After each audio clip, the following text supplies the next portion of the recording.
안녕하세요. 지원자 쌤입니다. 오늘은 동아시아사 개념 강의 22강 지역사 파트 수업 진행해 보도록 하겠습니다. 본격적으로 수업 진행하기 전에 좋아요, 구독, 댓글, 알람 설정까지 부탁드립니다. 자, 오늘이 동아시아사 개념 강의 마지막 강의예요. 그래서 처음부터 끝까지 온 여러분들께 너무 고생하셨다는 박수 쳐드립니다. 여러분들도 꼭 끝까지 달려온 자신에게 박수 한번 쳐주세요. 칭찬 꼭 해주시고요. 앞에 거 당연히 까먹습니다. 인간이 어떻게 이걸 처음 본다 한들 완벽하게 외우겠어요. 저도 안 됩니다. 끝까지 왔다는 것만 자체만으로도 여러분들 너무너무 대견하고 고생 많았어요. 끝나면 계속해서 반복해주면 됩니다. 제가 여러분들 여러 번 반복할 수 있게 구성을 해놨기 때문에 계속 반복하면 수능 전까지 다 외울 수 있을 겁니다. 오늘은 지역사 파트고요.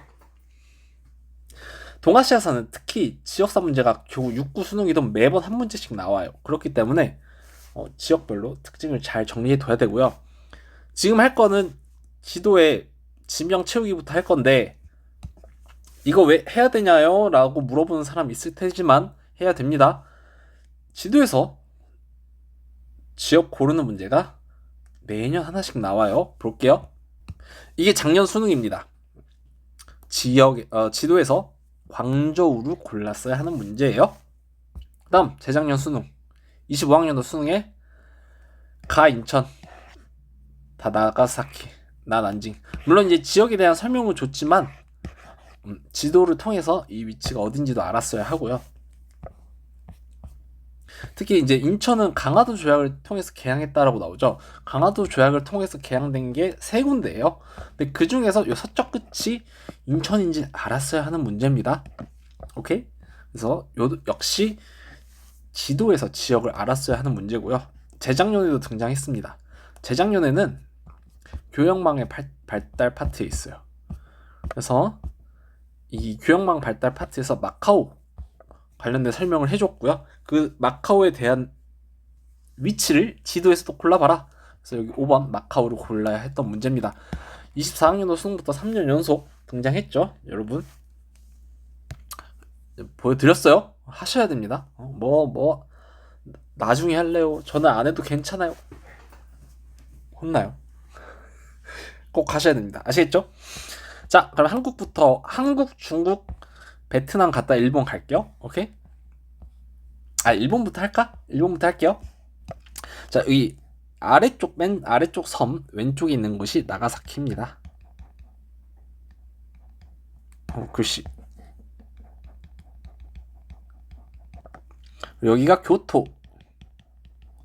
여기 동쪽에 있는데 아래쪽에 있는 게 요코하마고요. 여기가 도쿄예요. 알겠죠? 자, 그다음 한국입니다. 여기가 인천. 여기 오른쪽 아래 부산. 맨 동남쪽. 오케이? 그리고 여기가 서울. 여기가 평양. 알겠죠? 인천 서쪽 바다 끝에 있어요. 오케이? 다음 중국 볼게요. 몽골 지역 두 개 있는데 카라코름이랑 울란바토르. 울란바토르가 지금의 몽골 수도거든요. 여기까지는 안 나올 것 같아요. 그냥 카라코름은 어쨌든 이전에 몽골 수도였잖아. 그것만 알아두면 됩니다. 오케이? 그다음 중국 보겠습니다. 확실히 중국이 많이 나오기 때문에 중국 지역 특히 한 번 더 신경 써서 봐주세요. 중도, 대도, 베이징, 양녕. 다 나왔네. 여기가 베이징입니다. 그 옆이 이쪽이 텐진 봐주시고요. 여기 동진, 명나라 중화민국 수도. 여기가 난징이에요. 글씨 이쁘게 써줄게. 여기 난징 위치 여긴지 알아야 돼요. 아시겠죠? 여기가 카이펑 북송 수도였고요. 동주, 후한, 서진, 북위의 수도가 러양. 여기 서주, 진, 전안수 당의 수도는 시안. 지금 이름으로 시안이에요. 옛날 이름은 장안. 그리고 후한 수도, 전안 수도 다른 거 아셔야 합니다. 아시겠죠? 이쪽이 우한. 여기가 코로나가 터진 곳이에요. 그리고 조선울용대가 창설된 곳. 이쪽 끝이 충칭. 여기 우리 임시정부도 세워지고 장제스도 중위전쟁 발발하니까 절로 들어갔죠. 여기가 이만수도가 항저우. 여기 완전 바닷가에 쫙 붙어있는 데가 상하이에요.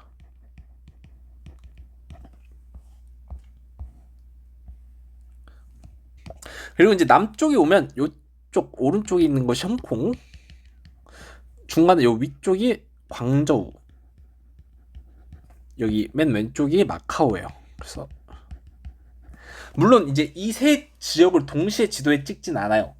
그 지역을 찍은 걸 보면 결국 이 좀 멀리 떨어져 있는 데를 기준으로 찍거든요. 그러니까 이게 근처에 붙은 데는 결국 같이 못 내. 그렇긴 하지만, 그러니까 그렇긴 해서 이 대략적인 위치만 어느 쪽인 이 청량강 이남인지 황허강 이북인지만 알면 되지만, 여기 그리고 여기는 아예 남쪽인지, 그래도 이왕이면 정확한 위치 알고 있으면 좋으니까 이렇게 봐두시고요. 요 베트남, 여기가 하노이에요. 하노이. 지금 베트남 수도 하노이입니다. 아시겠죠? 그리고 여기가 다낭. 여기가 이제 1차 사이공 조약으로 개항된 곳 중에 하나죠. 그리고 요즘 다낭 굉장히 관광지로 인기가 많다 하더라고요. 그리고 여기가 호찌민. 옛날 말로 사이공. 아시겠죠? 남베트남 수도였죠, 사이공이. 자, 대만은 여기 대만 수도인데 여기가 타이페이예요. 요것만 알아두면 될 것 같습니다. 그래서 요거 빈칸도 계속해서 채워주시면서 지역 도시 위치가 어딘지 다 지도에서 아셔야 돼요. 아시겠죠? 제발. 진짜. 다음 이제 중국 지역사 각 지역별로 볼 거예요. 그래서 어떻게 제가 정리를 했냐면 각 도시별로 각 왕조별로 어떤 특징이 있었는지, 어느 왕조의 수도였는지, 또 그 왕조 때에서 어떤 사건이 있었는지, 좀 시험에 나올 법한 거, 또 교과서에 있는 거 제가 딱 정리해놨습니다. 그래서 요것만 보면 진짜 지역사 다 끝나요. 여러분, 진짜 이 지역사는 따로 단원이 없고 이 교과서에 있는 지역, 흩어져 있는 지역의 내용들을 다 정리한 거란 말이야. 정말 열심히 만들었어요, 여러분. 올해 마지막이지만 잘 봐주세요, 여러분. 많이. 네, 감사합니다. 자, 보겠습니다. 화북. 제가 처음 시작할 때 그 동아시아사 첫 강 시작할 때 동아시아에 필요한 동아시아 지리 하면서 화북 강남 설명드렸지만 다시 한번 설명해 보겠어요. 황허강, 이것이 황허강. 오케이? 요 아래쪽에 있는 강이 창장강. 그러면 이 황허강 이쪽 지역을 화북, 창장강 이남 지역을 강남. 오케이? 이렇게 이해하시면 되겠습니다. 그래서 이 화북 지역에 있는 중국 도시들부터 살펴볼 거예요. 가장 대표적인 도시가 베이징이죠. 베이징. 지금 중국의 수도죠. 수나라 때는 대운하 북쪽 종점이었고요. 금나라 때는 베이징이 금나라 수도였는데 이름이 중도. 그러니까 이 바뀐 이름들을 다 알아야 돼요, 여러분. 그러니까 베이징의 이름이 금나라 때는 중도였다. 뭐 원나라 때는 뭐였다. 이거 다 알아야 돼. 오케이? 원나라 때 수도는, 원나라 때 베이징 이름은 대도. 이거 쿠빌라이 칸이 카라코름에서 대도로 천도했다. 여기까지 알아두셔야 돼요.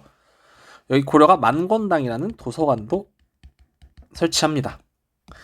그리고 명나라 수도가 베이징이었고요. 이거 영락제가 난징에서 베이징으로 천도했죠. 위에 자금성도 건축했고 경술의 변 당시 몽골에게 포위를 당하기도 했습니다.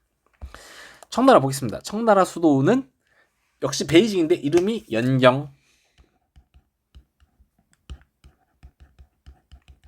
경극은 베이징에서 공연을 많이 했어요. 그래서 경극 공연인 베이징에서 전개됐다, 행해졌다. 이거 아셔야 됩니다.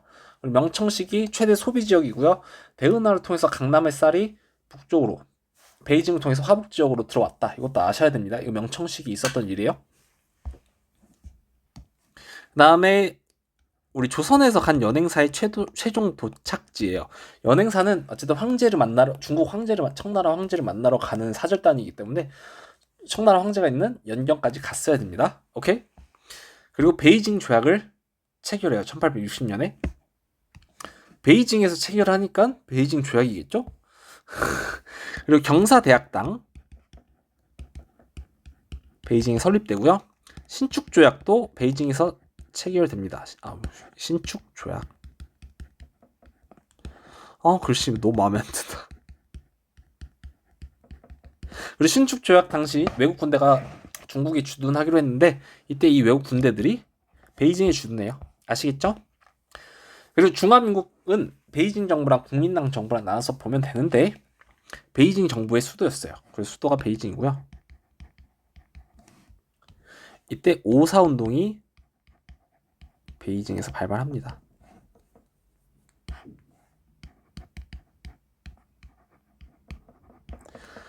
그리고 국민혁명이 베이징에서 완성이 되고요. 루고차오 사건이 베이징 안에서 발발합니다. 중화인민공화국 수도가 베이징이죠. 지금 중국의 수도가 베이징이고요.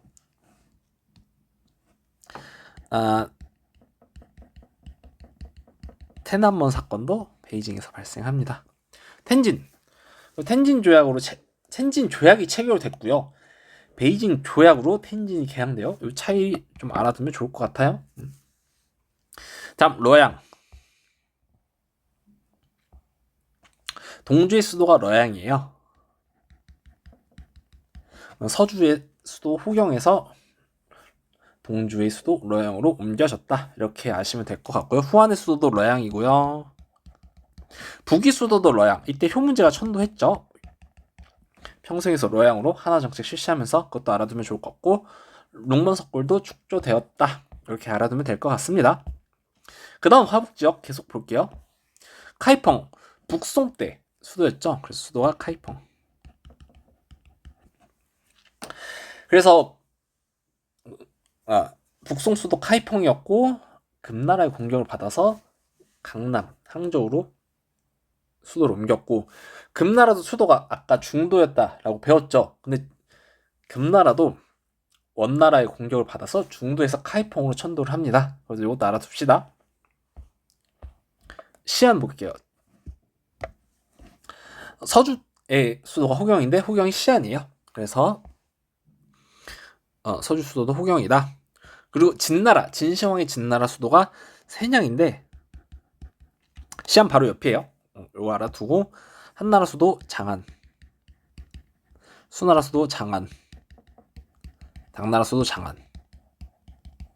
그래서 한수당은 수도가 같았습니다. 나머지 다 같은데 이름까지 한수당은 같았어. 장안으로. 그래서 당나라 수도가 장안이니까 당나라 시기에 발해 신라 일본의 사신 등이 많이 방문했다. 이렇게 알아주시면 될 것 같아요. 그다음 랴오똥관도 보겠습니다. 명나라 때는 후금이랑 명나라랑 저기서 많이 싸웠어요. 그래서 대표적인 전투가 사루 전투가 있고요. 청일전쟁 당시에 리순 전투가 발발했고요. 시모노세키 조약 체결했고 그래서 일본의 랴오똥관도 활약했고요. 청나라가 삼국간섭으로 일본이 청나라에게 다시 랴오똥관도를 반납합니다. 삼국간섭 이후에 러시아가 리순 달인을 조차하고요. 러일 전쟁 당시에 리순 전투가 발발했고요. 포스투머스 조약으로 일본이 이겨서 일본이 리순 을 조차합니다. 조차는 빌려갔다라는 얘기예요. 리순 달에는 랴오똥관도에 있는 도시입니다. 그래서 랴오똥관도의 역사 이렇게 알아두시면 될 것 같고요. 중화민국 들어서는 베이징 정부 때 일본이 21개조 요구를 제출하죠. 이때 리순과 달엔 조차 기한을 연장해달라고 합니다. 자, 그 다음 산동반도 볼게요.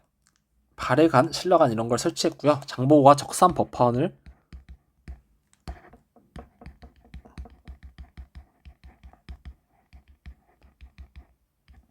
설치하기도 합니다.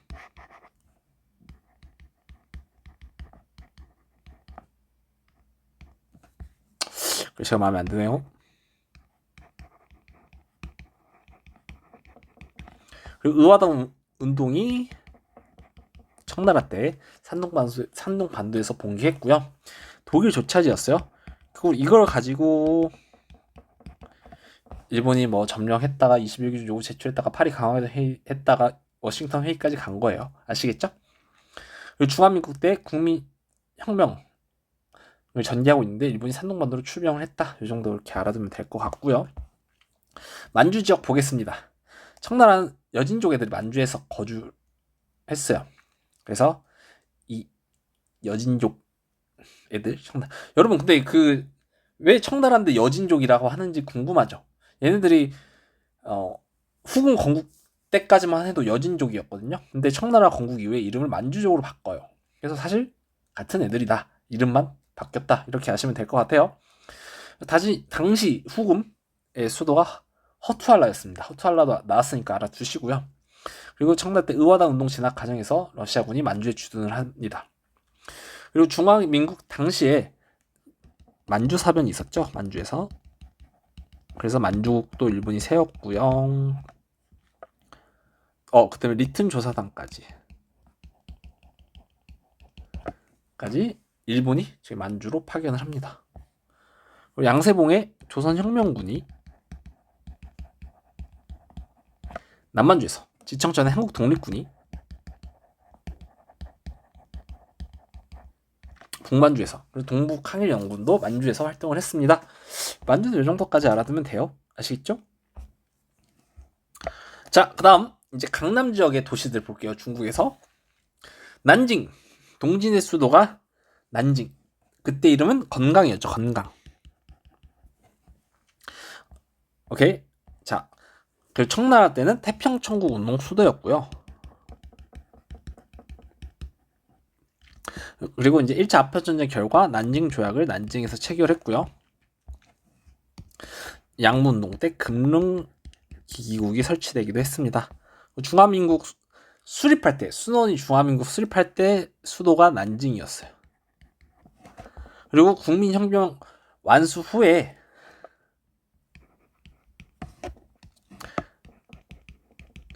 국민당 정부도 수도를 난징으로 삼았어. 오케이? 그리고 중일전쟁 당시에 난징 대학살도 자행됩니다. 그래서 국민혁명 완수는 베이징이었지만 국민혁명 직후 국민당 정부의 수도는 난징이었다. 이 차이도 알아두셔야 돼요. 다음 상하이 보겠습니다. 청나라 때 난징 조약으로 개항되었고요. 영국, 미국 공동 조계도 형성이 돼요. 그리고 프랑스는 또 따로 조계지를 형성했고요. 신보라는 신문도 발간됩니다.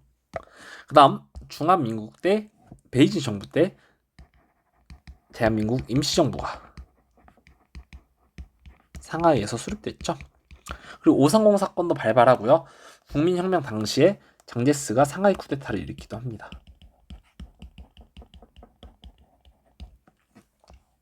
국민당 정부 때는 윤봉길이 상하이 거를 일으키기도 하죠. 다음 충칭 보겠습니다. 중화민국 국민당 정부 때 중일전쟁이 발발하니까 당시 장제스가 난징에서 충칭으로 수도를 옮깁니다. 그리고 우리도 같이 따라 들어가죠. 그래서 임시정부도 충칭으로 가요. 그리고 그 충칭에서 대한민국 임시정부가 한국광복군을 창설합니다.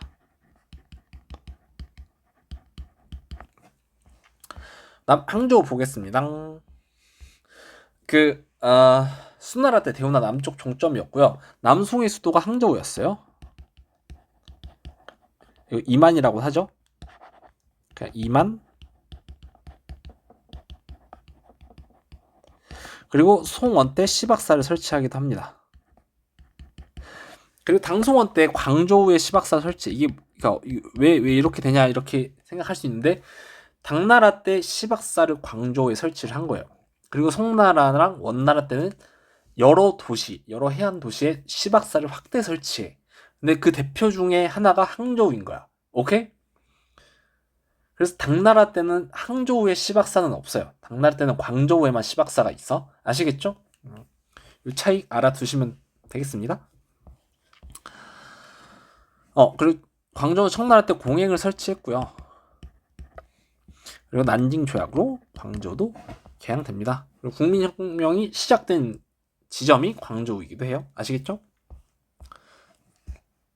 그다음 수저우 보겠습니다. 강남 지방 최대 수공업 상호업 도시였고요. 명청 시기에 고소 번화도, 다른 말로 성세 자생도 라는 그림의 배경이었어요. 이것도 많이 나옵니다. 알아두셔야 돼요. 다음 우원 보겠습니다. 여기가 코로나 터진대요. 그래서 한커우라고도 하고요. 청나라 때는 우창 봉기가 발발했고요. 중화민국 때는 조선 누국의 의용대가 창설되어 김원봉이 창설한 거죠. 다음 홍콩은 난징 조약으로 영국에 할양됐어. 이게 1997년에 중국으로 반환됐고요. 그다음에 베이징 조약으로 주룽 반도로 이때 영국에 할양되는데 여기 또 홍콩 앞바다에 있는 반도예요. 그래서 지금은 홍콩으로 다 들어왔기 때문에 그래서 홍콩으로 알아두면 될 것 같아요. 아시겠죠? 마코는 명나라 때 포르투갈이 거주권을 획득하죠. 그래서 이것도 1999년에 중국으로 다시 반환됩니다. 그래서 중국 지역사는 이렇게 마무리할게요. 일본 보겠습니다. 일본도 자주 나옵니다. 그래서 볼게요. 도쿄부터 볼게요. 도쿄. 에도 막부 때 막부의 중심지였습니다. 에도라고 하고요.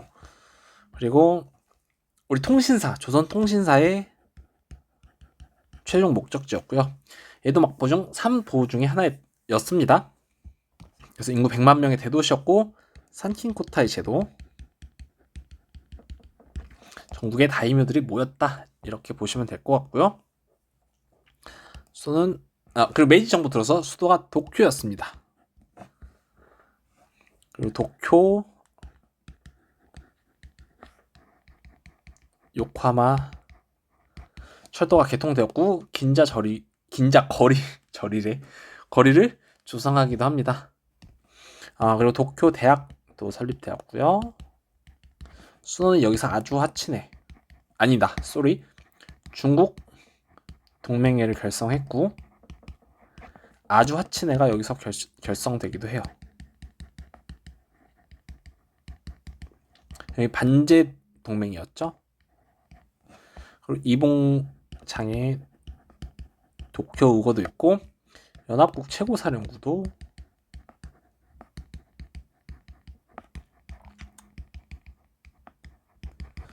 도쿄에서 설치됩니다. 그리고 국동 국제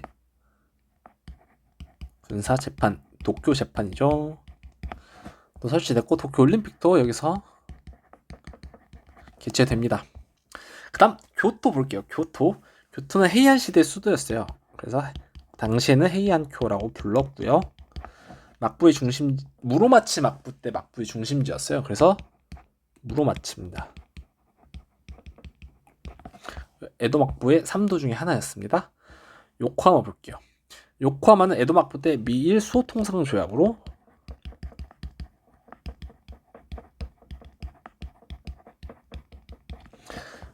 가나가 대신 개항이 됐고요.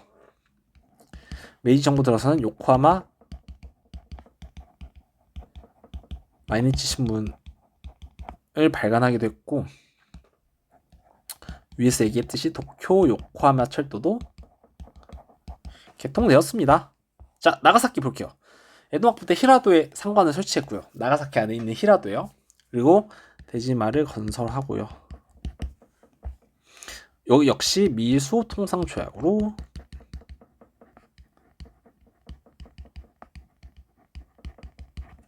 나가사키가 개항됩니다.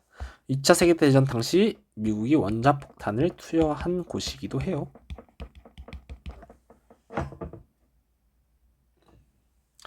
그 스탠드가 흔들려가지고 소리가 너무 많이 났네요. 그 다음 오키나와 보겠습니다. 오키나와가 류큐예요, 여러분. 우리 류큐 때 배웠던 거 기억나나요? 그래서 류큐의 수도가 슈리성이고요.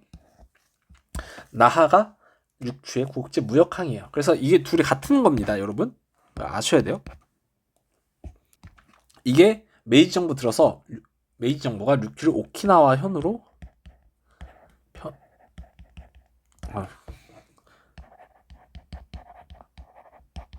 병합했기 때문에 오키나와가 된 거예요. 아시겠죠? 한국과 베트남 보겠습니다. 서울 조선의 수도였어요. 이때 한양이라고 하죠. 아니면 한성이라고도 해요. 동학농민운동 사실 일본 애들이 경복궁을 점령하기도 하고요. 황성 대한제국 때 황성 만들기 사업도 추진되었고요. 이쁘게 써줘야지. 그리고 여권 통문 문도 발표되고 경인선도 부설돼요. 경인선, 경부선, 경의선 할 때 경이 다 서울 경자예요. 그러니까 서울에서 인천, 서울에서 부산, 서울에서 우주까지 철도가 개설되었다. 그리고 대한민국 수도가 서울이죠. 다음 인천 보겠습니다. 고려 무신정권 때 원의 침략을 피해서 강화도로 천도했었고요. 운요 사건이 인천 앞 강화도에서 일어났습니다. 그리고 강화도 조약을 체결했죠. 그리고 이제 강화도 조약으로 개항이 되는데 인천, 부산, 원산이에요. 그리고 경인선이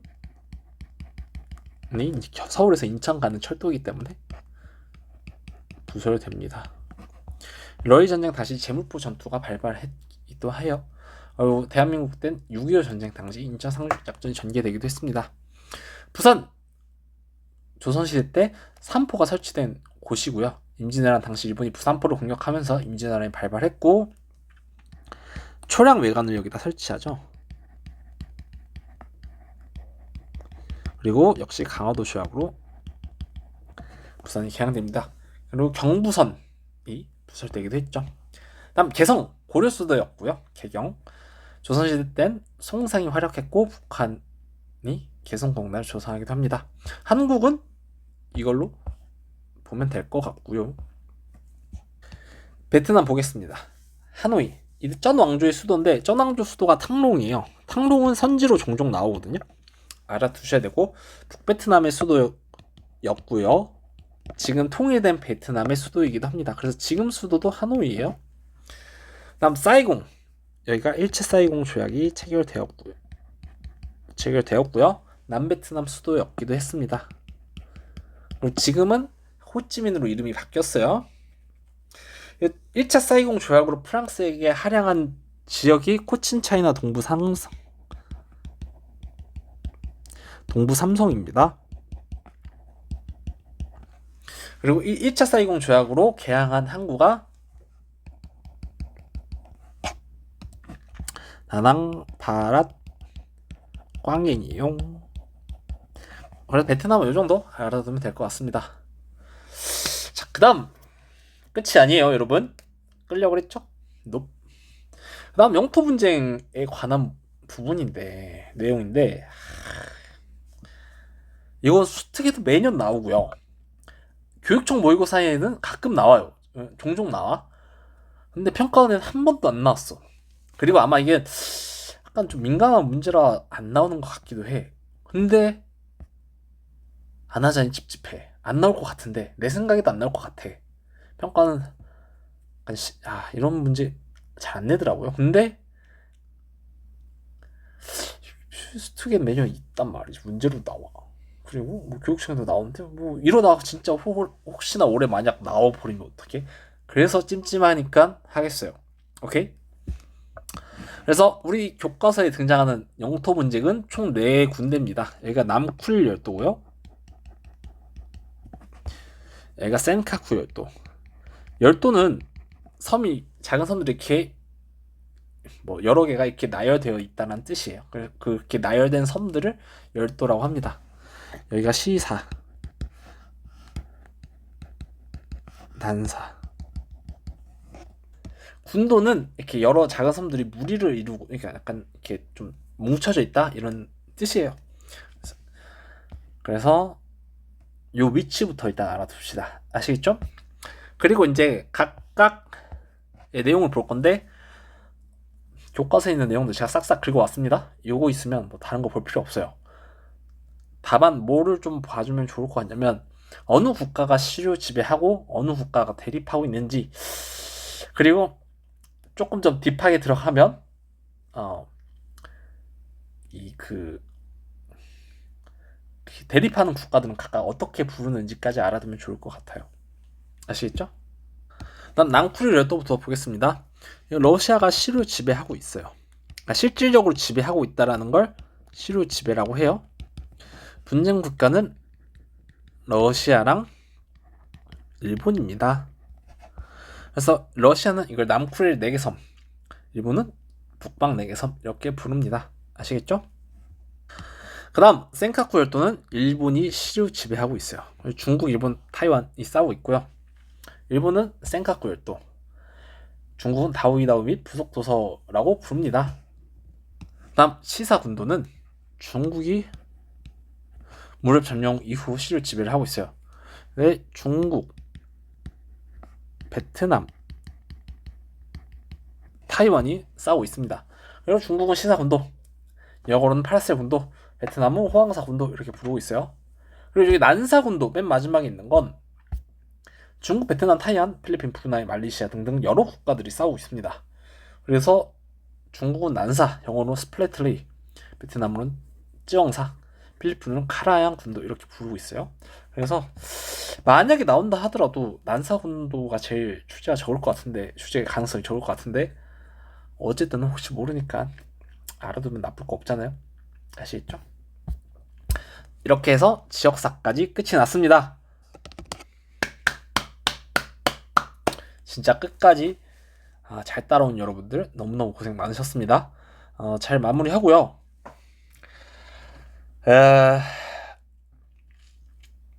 뭐 이제 복습입니다. 복습 계속 해주시고 개념 복습은 계속 하는 거예요. 다만 이제 기출이 곧 제 교재도 기출 교재가 이제 출간됐죠? 출간됐고 이제 그 OT 영상이 곧 올라갈 거예요. 교재 활용법 영상이 곧 올라갈 건데 자기가 개념이 조금 아직 부족하다고 생각하는 학생들은 한 번 더 보세요. 처음부터 끝까지.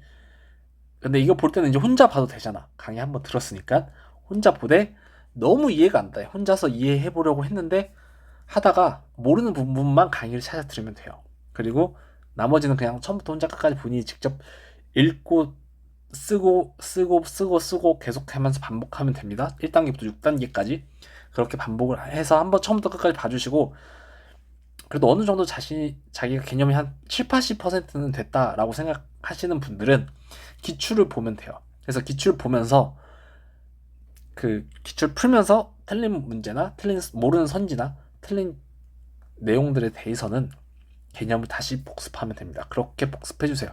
그래서 개념이랑 기출까지 잘 끝내고 3월 학평 보면 3월 학평 너무 쉬울 거예요. 이게 그냥 매년 느끼는 건데 동세서 학평을 진짜 신경을 1도 안 쓰는 것 같아. 너무 성의 없고 너무 쉽게 내.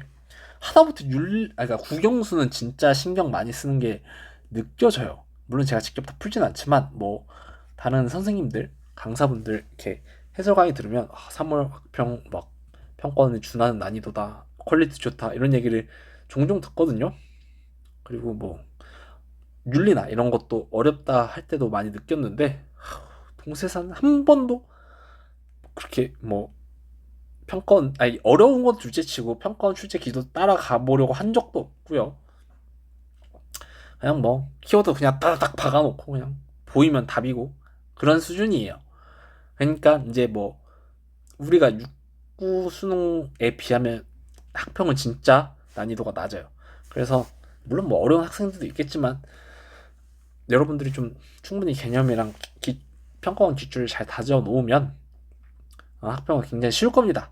그래서 그냥 개념 부족한 부분을 확인하는 용도로 쓰면 될 것 같고요. 개념이랑 기출 뭐 여러 번 반복하시고 3월 학평도 보고 나면 한 4월, 그리고 이제 수특 얘기는 따로 찍을 건데 따로 영상을 찍을 거예요. 활용법 수특도 풀고 또 제가 분석서 내주면 이제 분석서를 계속 반복하면 또 6월 모의고사가 어느새 되지 않을까 이렇게 생각을 합니다. 그래서 이렇게 하고요. 나중에 그래 그거 찍어야겠다. 개념 완강 이후에 뭐 해야 될까? 이게 약간 월별 여러분들이 좀 막연할 수 있으니까 월별 커리큘럼 가이드 이런 것도 한번 찍어 보겠습니다. 3월부터 6월까지. 오케이? 자, 그러면 여기서 마무리하고요. 우리는 또 기출 강의에서 만나 뵙도록 하겠습니다. 그럼 안녕.